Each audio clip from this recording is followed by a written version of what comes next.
ministère de l'Énergie cherche d'autres alternatives pour résoudre les problèmes de la Jirama. La hausse des prix de l'électricité est l'option la plus probable. Air Madagascar attendra mars 2016 pour sortir de l'annexe B, la liste noire de l'Union européenne. Madagascar doit renouveler sa demande avant le 28 avril prochain.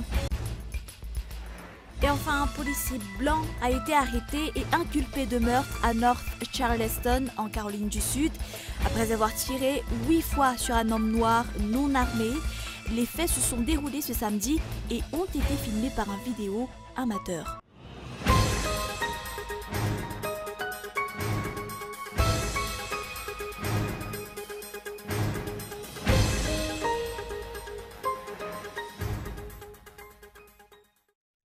Bonsoir à tous et bienvenue si vous nous rejoignez sur Cool TV. Délestage ou hausse des prix de l'électricité, le ministère de l'Énergie cherche d'autres alternatives pour résoudre les problèmes de la Jirama. La hausse des prix de l'électricité est donc l'option la plus probable. Une source révèle qu'une augmentation à hauteur de 50% par kilowattheure est prévue dans les prochains mois. Les usagers ne sont pas encore prêts pour l'éventualité. Douania Djezatou. Le délestage a duré 624 heures en 2014, d'après le rapport du CIM. La population a vécu dans le noir 26 jours dans l'année. D'après les calculs, il y aurait 8 heures de coupure par jour. En dépit de la baisse de la qualité de service, une hausse du coût de l'électricité est prévue dans les prochains mois. À l'instar de Antangianoumen, la plupart des usagers ne se sentent pas prêts à faire face à cette éventualité. Afin de calmer le jeu, Horace Cassien, ministre de l'Énergie, tente d'apaiser la situation. La hausse du coût de l'électricité n'est pas encore officielle. Le délestage est un moyen permettant de stabiliser le coût de l'électricité, selon le ministre. Sur l'appel d'offres lancé récemment, le ministre de l'Énergie explique qu'il ne s'agit pas d'une privatisation de la Jirama. D'autres dossiers sont encore en attente. Qu'en est-il de l'audit de la Jirama? Une autre histoire à suivre. On vous le disait aussi en titre, le verdict est tombé. Air Madagascar attendra donc mars 2016 pour sortir de l'annexe B, la liste noire de l'Union européenne. Bruxelles informe que la compagnie aérienne malgache ne figure pas encore parmi les compagnies qui pourront voler dans le ciel européen. Madagascar doit renouveler sa demande avant le 28 avril prochain. Michel Aranardson. Une réunion sur le sort de Madagascar concernant la destination Union européenne s'est tenue jeudi dernier entre les responsables de l'aviation civile de Madagascar et la compagnie Air Madagascar. Le cas d'Air Madagascar ne figure pas parmi les priorités de l'Union européenne pour cette année. Le directeur général de l'ACM, James Andianalso, a affirmé il y a un mois que Madagascar n'avait plus qu'à attendre la confirmation venant de Bruxelles pour sortir officiellement de la liste noire de l'Union européenne et que la compagnie avait atteint le taux des normes internationales requises. Un mois après, l'Union européenne a sorti son verdict. Les appareils de la compagnie nationale ne pourront pas encore franchir la frontière européenne. Air Madagascar serait-elle victime des pressions des compagnies étrangères? Les présumés détournements de fonds seraient-ils parmi les causes de cette décision? D'après les techniciens, les problèmes techniques de la compagnie Air Madagascar sont tous résolus. Le nombre des personnes qualifiées pour ce secteur ne correspond pas aux attentes de l'OACA. L'État doit renouveler sa requête avant le 28 avril pour sortir de l'annexe B de l'Union européenne et attendra la décision en mars 2016. Pour rappel, rester dans cette liste engendre une perte de 30 millions d'euros par an pour la compagnie nationale. Et selon les grands partis politiques, les élections communales vont se dérouler dans les précipitations. Les règles du jeu ne sont pas claires, le décret régissant le nombre des conseillers municipaux n'est pas encore promulgué. En outre, on a aussi constaté une forte hausse au niveau des cautions que les listes de candidats doivent payer. Et Ce n'était qu'hier, lors du Conseil des ministres, que le décret portant le montant des cautions dédiées à l'impression des bulletins uniques est sorti. Un des dossiers requis pour le dépôt des candidatures. Le temps manque selon les candidats, or ces derniers n'ont que 30 jours pour compléter leur dossier. Même le nombre des conseillers par commune n'est pas encore officiellement déterminé. Par ailleurs, les préfets chargés d'en déterminer le nombre de régions ne sont pas encore nommés. Selon les rumeurs, ces préfets ne seront nommés que vendredi prochain. Selon le député Mapar Lantrakoudmank, l'État s'efforce de rendre difficiles toutes les procédures afférentes à ces élections de proximité. Le programme de mise en œuvre du plan national de développement nécessitera la somme de 14,571 millions de dollars. Malgré le soutien des partenaires techniques et financiers, la mise en œuvre du PND n'a pas encore obtenu de financement de la part des bailleurs de fonds.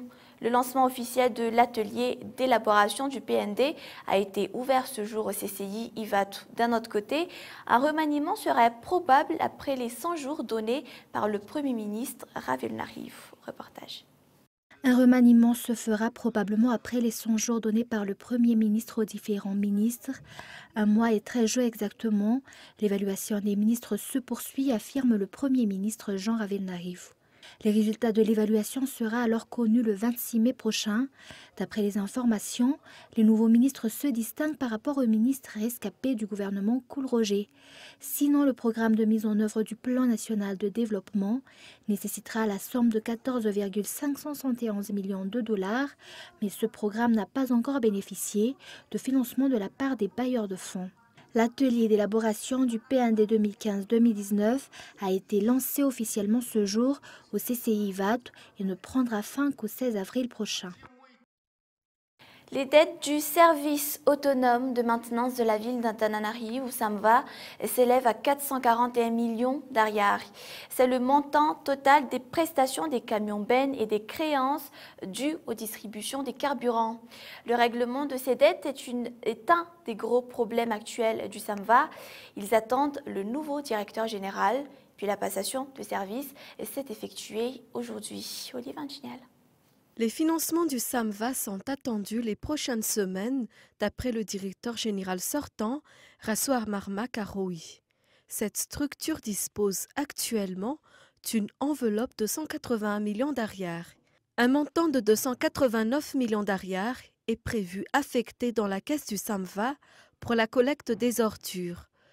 Selon Rassoar Marma Karoui, ancien directeur général du SAMVA, le problème financier n'est plus à craindre les prochains jours. Le budget alloué au SAMVA a connu une hausse. Parmi les charges, le règlement d'une dette de 441 millions d'ariari devrait être une priorité. À l'heure, Ratsimbazaf Serge, directeur général entrant, ne dispose pas encore de projet. La prise de contact des collaborateurs est pour le moment l'une de ses priorités. Il passera à l'action une fois que cette étape est effectuée. Lors de la cérémonie de passation de service, il n'est pas confiant sur les possibilités du SAMVA de régler ses créances dans les jours à venir. Avec la nomination d'un nouveau directeur général, l'opinion publique de son côté attend un changement perceptible au niveau du SAMVA, notamment sur la collecte des ordures. Et nous passons aux actualités internationales. Aux États-Unis, un officier de police blanc a été arrêté et inculpé pour le meurtre samedi dernier en Caroline du Sud de Walter Scott, un noir non armé abattu de plusieurs balles dans le dos alors qu'il prenait la fuite. La scène a été filmée. C'est un reportage de France 24.